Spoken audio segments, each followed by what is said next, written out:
Okay, so we want to start by going over the homework exercise, which I didn't even bring with me because I thought I would have it on my computer. So I'll just look over Vanessa's shoulder here. Okay, and what you're doing is identifying conjunctions. So we have coordinating conjunctions, which are the fanboys, for, and, nor, but, or, yet, and so. Correlative conjunctions, which are two-part conjunctions, not only but also, both, and, etc. Subordinating conjunctions, which come at the beginning of dependent clauses, and conjunctive adverbs, okay? And you were to circle the conjunction and either underline the things being joined or underline the dependent clause. Anybody want to volunteer and do number 1? Which is, because I can't leave them alone for 2 months, every summer I take my 3 cats with me to the mountains. Subordinating conjunction, because, and the phrase is, because I can't leave them alone for 2 months. Right. Yep. Because is a subordinating or subordinate conjunction, beginning the subordinate clause, because I can't leave them alone for 2 months. Okay?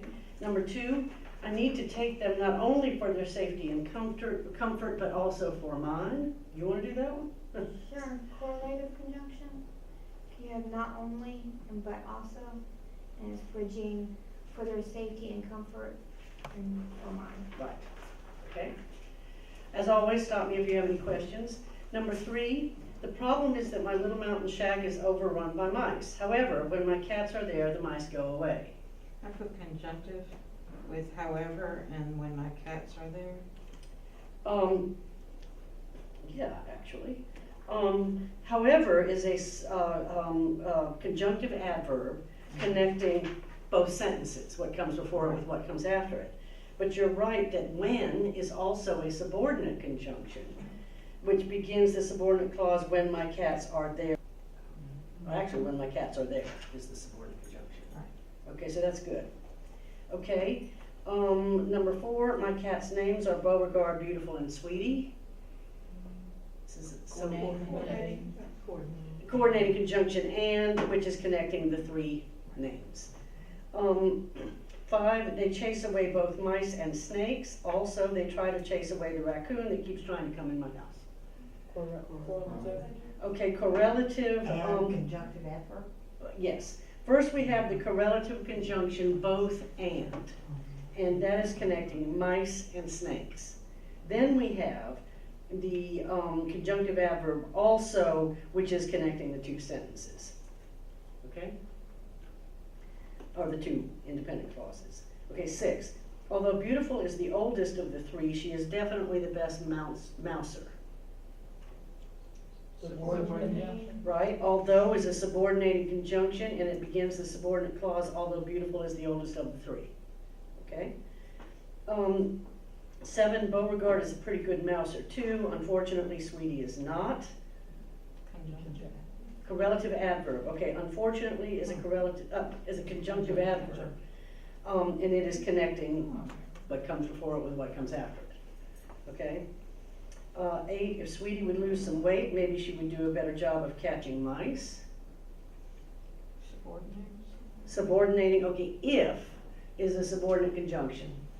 A lot of people don't recognize it as such, but if is a subordinate conjunction beginning if Sweetie would lose some weight. Okay? So that's not really being connected to anything. Okay. 9, whereas Beauregard and Beautiful are active mouse chasers, Sweetie rarely chases anything.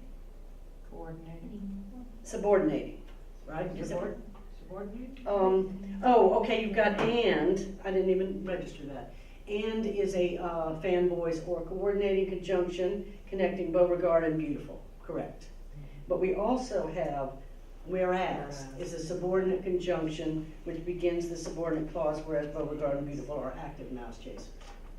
Okay? 10, fortunately, either Beauregard or Beautiful will do the job of catching mice, so Sweetie isn't really needed. Conjunctive adverb. No, we don't have a conjunctive. Oh, well, were you looking at fortunately? Okay, fortunately isn't a conjunctive adverb, it's just an adverb. Oh, okay. And I don't know how to explain that. just take my word for it. Okay. I will. So, either or is our first conjunction. That's a correlative conjunction. Either or is connecting Beauregard and Beautiful. And so is a coordinating conjunction connecting the first clause with the second clause. It sounds like y'all did pretty well on this. Yeah? Any questions? Did better than I thought. Good, good. When I was doing it, I was like, I get what I didn't know. Okay, and then I asked you for homework to find some sentences. I will look at those later when you're doing the exercises later on. Okay? By the way, I'm making up most of these exercises, and they are based on my life, and I do have 3 cats. And not long after I wrote this, I had this really fat cat, Sweetie, who, when I wrote this, had never, as far as I know, ever caught anything, because she's just too fat. And the other day, she appeared in my bedroom with a mouse. Oh, that's my mistake. I was so proud. But it was funny because she didn't know what to do with it. She was like standing there looking at me like, I never caught one before. I think you're supposed to play with them. And when I went for her, they bring the mice in because they like to play around with them, you know. When I went for her, she took it back outside, which was great for me, but not what a mouse was supposed to do. But anyway. Okay, moving along. Today and next week, we're talking about 2 different kinds of ways to pattern sentences, okay? So the first way we're going to talk about today, and what we're going to talk about, you may remember from back in the day, simple, compound, and complex sentences, okay? Now, first of all, as a reminder, remember that at the very outset we talked about how all sentences can be divided into phrases, so dependent clauses and independent clauses, okay? Now for today, what we're worried about are dependent clauses and independent clauses. Those are the 2 criteria by which you figure out what kind of sentence you're dealing with, okay? Now remember that a dependent clause is a group of related words that has a subject and a verb but cannot stand alone as a complete sentence. For example, although it is raining is a dependent clause, and the reason it's a dependent clause is because of that although, right? So if we took off although, we'd have an independent clause. It is raining, right? Whenever you want to do it is another dependent clause, which is lovely, etc. And then the independent clauses have a subject and a verb, and they can stand alone. Okay, I think y'all have kind of got that by now, but I just wanted to review it. Okay, now going on the back, I want to digress a little bit before we go into the sentence types. I think y'all have gotten good at recognizing your normal average dependent clause, which is going to be like whenever I ask him to do anything. Whenever is your subordinate conjunction, I is your subject, ask is your verb. If you will not practice, because it is the 4th Wednesday. Okay, so that's easy. But there's another type of dependent clause that we've talked about it a couple of times. It's a little tricky, and I wanted to just stop and address it. These are relative clauses, okay? And if you look at this, I guess this 4th slide, you'll see examples of relative clauses. Which is why I never ask. That sits on top of the shelf. Who never answers my questions. Now, there are a couple of reasons, I think, where there's a tendency not to recognize that these are dependent clauses.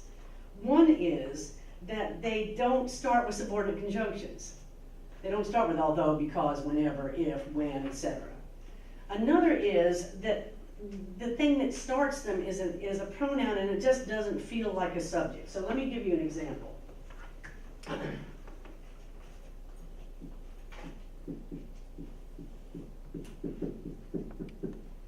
Okay, so you guys can recognize this as a dependent clause. We got that, we have that, and then we have our subject, and then we have our verb, right?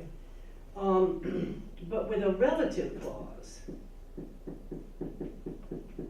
like you might say this in the sentence, I can tell you that it is Tuesday, okay?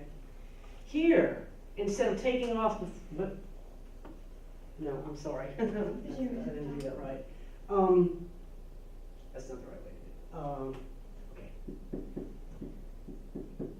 This is a relative clause. Okay, so we might say this is the book that is mine, okay? Now, here we just take that off and we got our subject and a verb. Here, this is the subject, and that's the verb. And that looks weird because we don't know what that's referring to. What is that? Well, that's what it's referring to. But within the clause itself, we have to take this pronoun and understand it to be the subject, okay? And then that's the verb. These are always, by the way, adjective clauses. They're always modifying a noun or a pronoun. This is a noun, and this is telling us which book it is. So this is functioning as an adjective, but that's sort of a fine point. The main thing is I want you to see. Another one is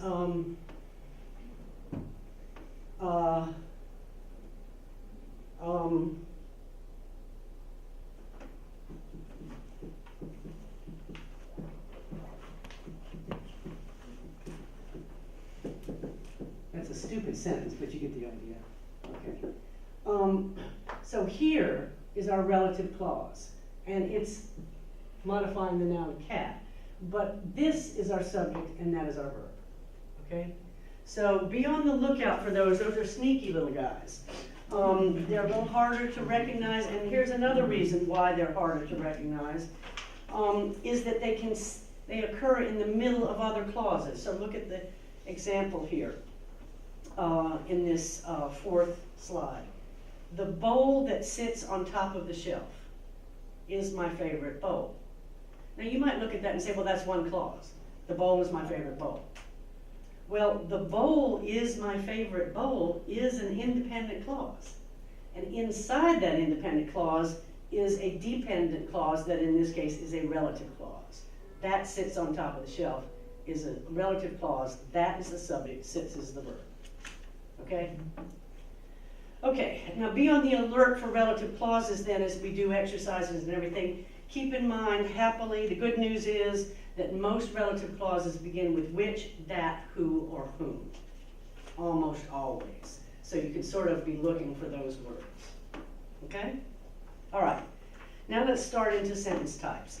Sentence type 1 is simple. It's called a simple sentence, and it consists of one and only one independent clause. Okay? Now the clause may be really short. Love hurts, subject verb. Or it can be really long. Deep, passionate, unreciprocated love of another person hurts terribly. It's still got one subject and one verb, okay? Love hurts. The rest of those are just describing words, okay? So it can be long, it can be short, but it has a subject and a verb, and that's it. And that's an independent clause, and that's a simple sentence. Now, I have a note here. Don't be fooled by multiple subjects or verbs, okay? Johnny and Jerry mowed and trimmed the lawn is one independent clause, okay? You have a compound subject, Johnny and Jerry, and compound verb, mowed and trimmed, but it's still subject verb. Now, if you said Johnny mowed the lawn and Jerry trimmed the lawn, then you'd have a different situation. You'd have two independent clauses, okay? Which brings us to sentence type 2, which is a compound sentence. A compound sentence consists of two or more independent clauses, okay? So the clauses may be short, today is Tuesday and I am tired, or the two clauses may be long. Today is the fourth Tuesday in September and I am already extremely tired of working. So we can add words to it, but however long it is, it's got one subject and one verb in the first clause, one subject and one verb in the second clause, and they're connected, okay? So that's a compound sentence. Now, just for the fun of it, getting a little bit ahead into stuff that we'll talk about if you're still with me in the second, when we go into the Dirty Dozen in the second 8th class, just to show you how some of this stuff is going to become relevant. You don't have to remember this right now because it will be gone over later, but there are 3 correct ways to connect independent clauses. One is you can use a fanboys conjunction or coordinating conjunction. For example, last July was hot, comma, but August was even hotter. So that's good. Another thing you can use is a semicolon. You can just slap a semicolon in between the two clauses, and that will work. but don't overuse semicolons. I always hesitate to bring up semicolons because then people start putting them everywhere, but practically the only place you really can use a semicolon is between two independent clauses, okay? Third, you can use a semicolon followed by a conjunctive adverb followed by a comma, which you've already seen several examples of. Last July was hot, semicolon, however, comma, August was even hotter. Next slide, there are two ways that you should not connect independent clauses. First, you shouldn't run them together with nothing in between them. Last July was hot, August was even hotter. That is called a fused sentence. People actually do this, which just stuns me. And it's one of the dirty dozen, okay? Second, you should not run them together with just a comma. Last July was hot, comma, August was even hotter. That's a comma splice, which is one of the dirty dozen and probably the most common error in the dirty dozen. So that was just a little bit of a digression to show you, give you an idea of how all this stuff you're learning in this first 8 weeks is gonna be useful when we get to the next 8 weeks. Okay, back to sentence types. Sentence type 3 is called a complex sentence, and it consists of one independent clause and one or more dependent clauses. The first example has only one independent and one dependent clause. Rain finally came is your independent clause. When everyone had almost given up is your dependent clause, right? Okay. Now here's an example where you have more than one dependent clause. Those who remained were able to start anew. Okay, those who remained were able to start anew because the government came to their aid. Where are the two dependent clauses there?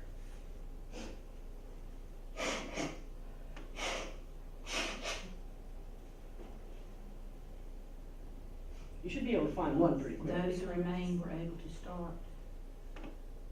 Say it again. Those who remain were able to start anew. Okay, what are you saying that is? Dependent or independent?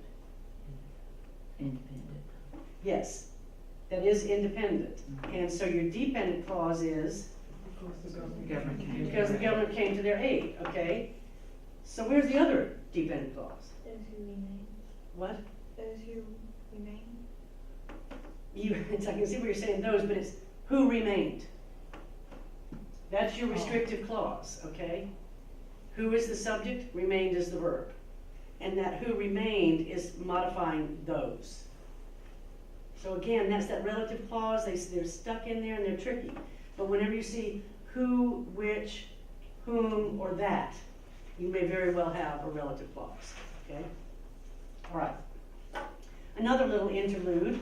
In the second semester, we're going to be doing mechanics, which includes punctuation, a little preview here around complex sentences. When your dependent clause comes before your independent clause, you put a comma after it.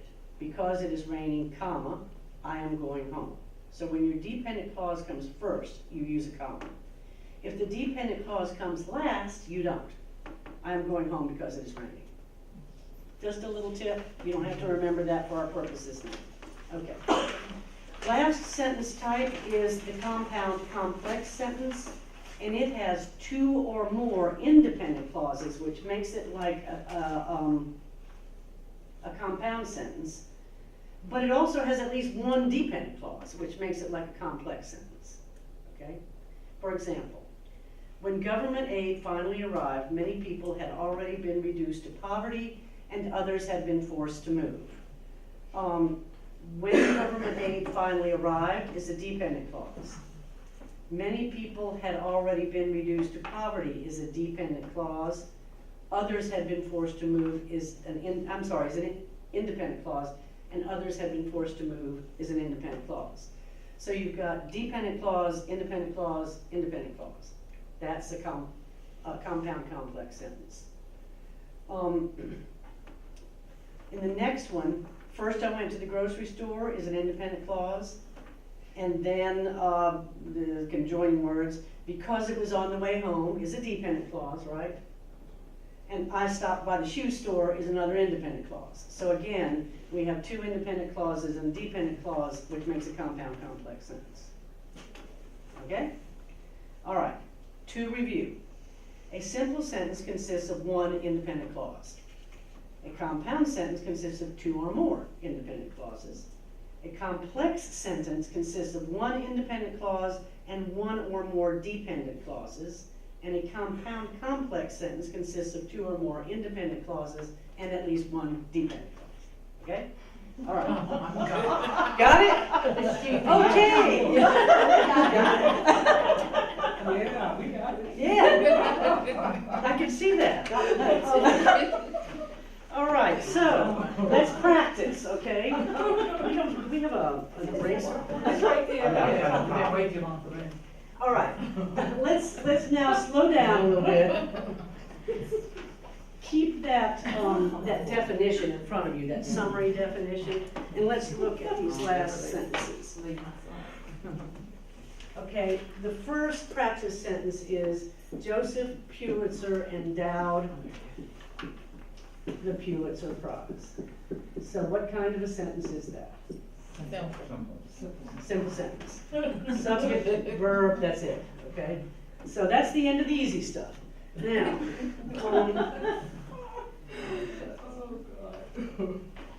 Pulitzer, incidentally, was the publisher of the New York newspaper, The World. Okay? You know something that might help? Let's cross through prepositional phrases. You see any? Of the New York newspaper, The World. Okay? That gets rid of a lot of words. So what do we have here? Simple sentence. It's got a lot more words than that one, but we still have subject, verb. Okay? All right?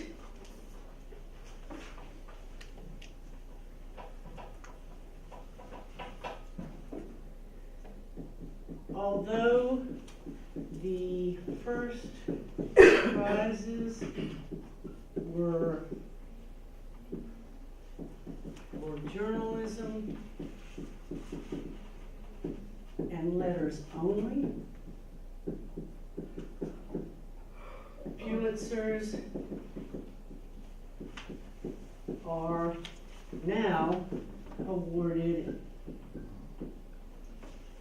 in music and other areas. Okay? Once again, let's get rid of the prepositional phrases. Well, we don't have that many, but we do have one. Although the first prize. What? Is that a phrase? Although the first prize is. No, although, which is a subordinate conjunction. Yeah, I think that's the only one we have, okay? So, what kind of sentence is this? Complex. I heard the right answer somewhere. Complex. Complex, okay.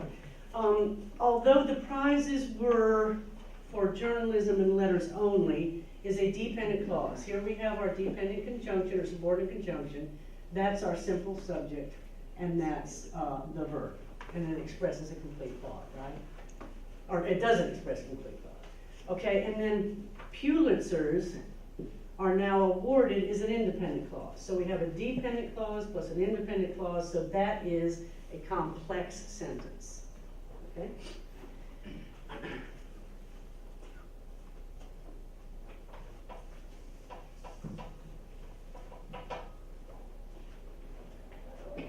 For example, this guy whose name I can't pronounce won for his Bloom County comic strip, and Roger Reynolds won for his music composition, Whispers Out of Time. Okay, can we get rid of any prepositional phrases? For example. What? For example. No, yeah, for example, good. Okay, for his music composition, and then this would be There's actually a prepositional phrase in there, but that's all part of this one. I see one more. For his Bloom County comic strip. Yep. See, the value of learning a prepositional phrase, you just Yeah, really cut to the really chase when you get rid of them. Okay, so what have we got? Compound Compound. complex. Compound. Compound. Okay, this is the subject and that's the verb and that's a complete sentence. For example, this guy won for his Bloom County comic strip, that's a complete sentence, right? And then we have subject, verb, and this guy won for his music composition, Whispers Out of Time, that's a complete sentence. And they're connected with a fanboys conjunction, so that is a compound sentence. Okay?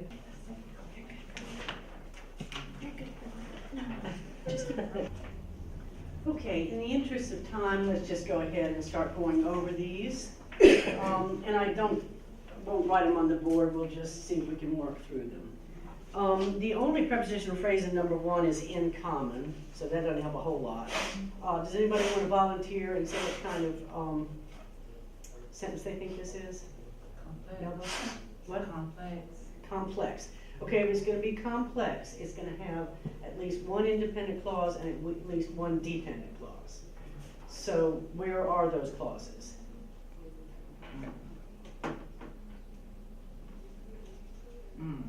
There could be, that is definitely wrong, there could be, independent clauses. Okay, which are independent clauses? Our world has many sounds, and they all have one thing. in Okay. common.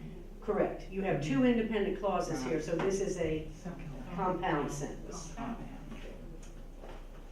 I'm going to skip number 2 and come back to that one if we have time. Number 3, the vibrations make the ear move in waves. There's a prepositional phrase, in waves. And these sound waves travel to the ear is a prepositional phrase. Okay. What do we have here? Anybody want to take a stab at it? Compound. Okay, explain it. The vibrations make the air move in waves is an independent clause, and these sound waves travel to the ear is also an independent clause. Right. So you've got two independent clauses, so that's a compound sentence. Number 4, when sound waves enter the ear, the auditory nerves convey them to the brain and the brain interprets them. Anybody want to tackle that one? I said complex. Complex, okay. Complex means that it's going to have at least one independent clause and at least one dependent clause. So can you tell us where those clauses are? I did, when sound waves enter the ear is dependent, then the auditory nerves convey them to the brain and the brain erupts them as independent. The auditory nerves convey them to the brain is independent. Okay, The brain interprets them is independent. okay. Okay, and they're connected by and. So we have two independent clauses. Compound. That's a compound complex sentence. And just FYI, in case you get frustrated, as I was doing this yesterday, the more important thing here is not that you be able to say, oh, that's compound complex sentence, but that you can recognize dependent and independent clauses. That's the real deal. Okay, You said the brain interprets them as a dependent. yes. Independent, Oh, independent. The auditory nerves convey them to the brain as independent.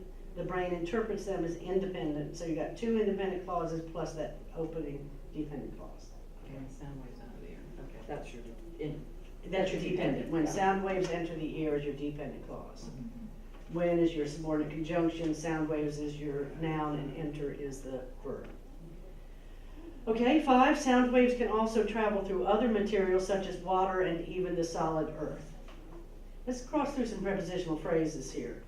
Through other material, right? And actually, since such as water and even the solid earth modifies material, it's also irrelevant. So that's all kind of one big prepositional phrase, which leaves us with Simple. a simple sentence. Sound waves can also travel. Okay? 6, some sounds are pleasant and others, which we call noise, are not. Tricky one. Compound complex. Very good. Compound.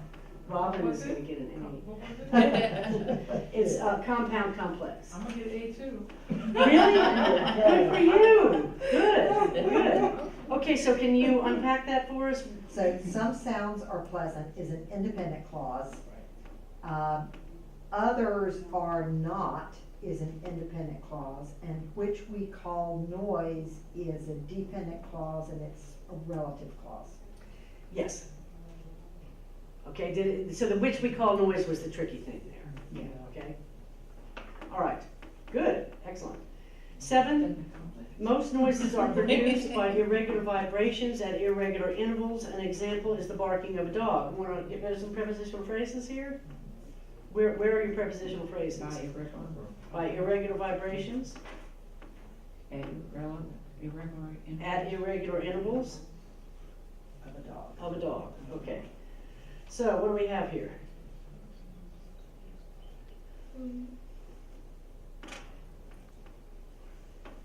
No, you can't answer, Robin. She's not, but I know the answer. Look on her face. I'm saying complex. Complex. Okay, if it's complex, we're gonna have an independent clause and a dependent, right? Right. Okay. We have most noises are produced. That's independent. An example is the barking of a dog is also independent. Example is the subject, is the So verb. it's compound. Most noises are produced, that's a sentence? Most noises are produced by irregular vibrations at irregular intervals is a sentence. So it can stand alone. So it could stand alone. Okay, I see it. Noises is the subject, are produced is the verb. Okay, and it can stand alone as a complete sentence, so it's an independent clause.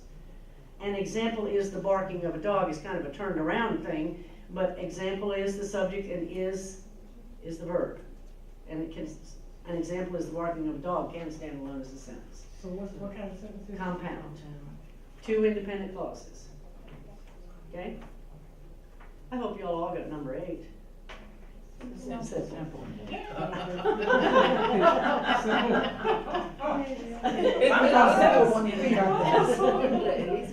Now there, notice folks, you've got 2 objects, and we'll talk about objects next week, frequency and pitch, but that doesn't make any difference. You can have any number of compound things, but the subject is sounds and the verb is have, just one subject, one verb, one independent clause, simple sentence, okay? 9, when an object vibrates rapidly, it produces high frequency, high pitched sounds. No prepositional phrases there.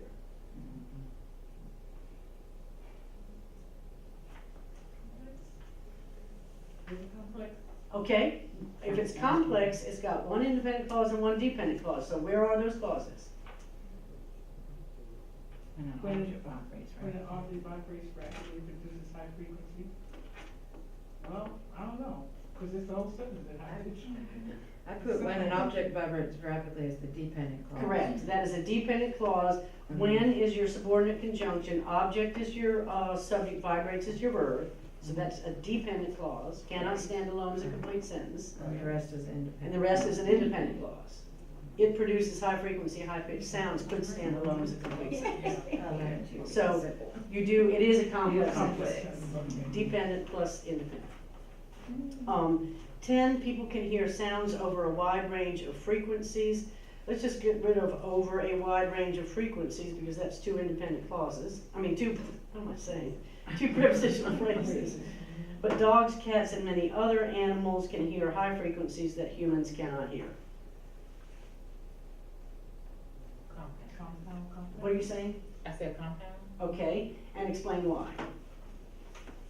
I just guess. I'm just. People can hear sounds, but dogs, cats, and many other animals can hear the high frequencies. Because it's 2 sentences together. Okay, I mean, you're on the right track. So if you've got, if you've Okay, people got, can hear sounds is is a dependent clause. no, no, Independent. independent. Independent, Okay. okay. And then, but dogs, cats, and many other animals can hear high frequencies.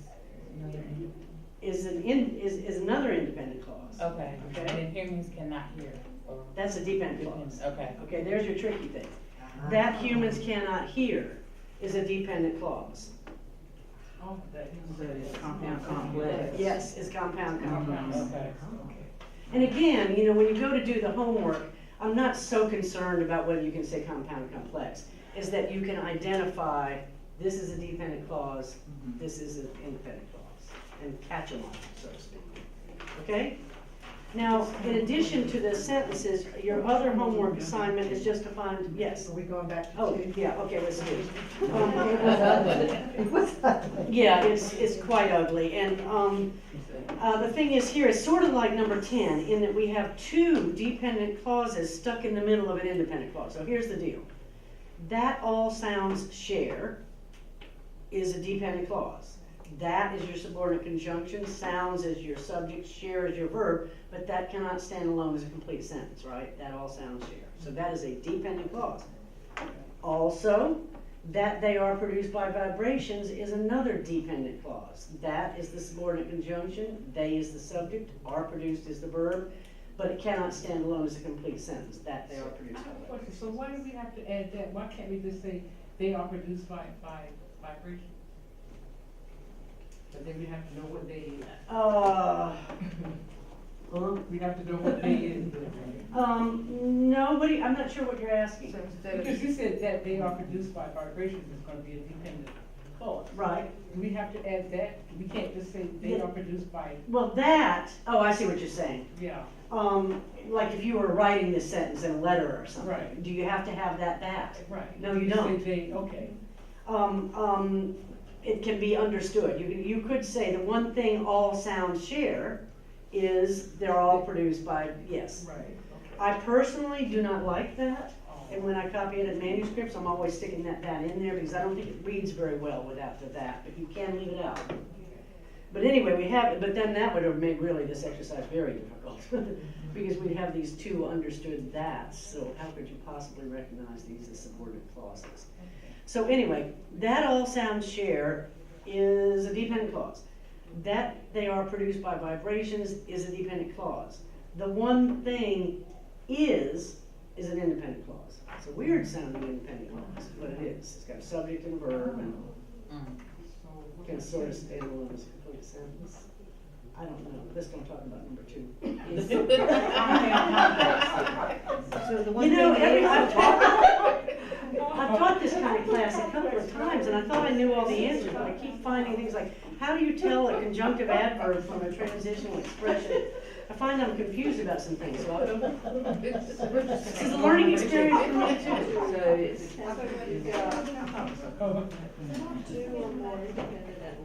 Oh, you didn't get the right one. Is there anybody who doesn't, anybody else who doesn't have anything on the back? yeah, there's one here. So it's not.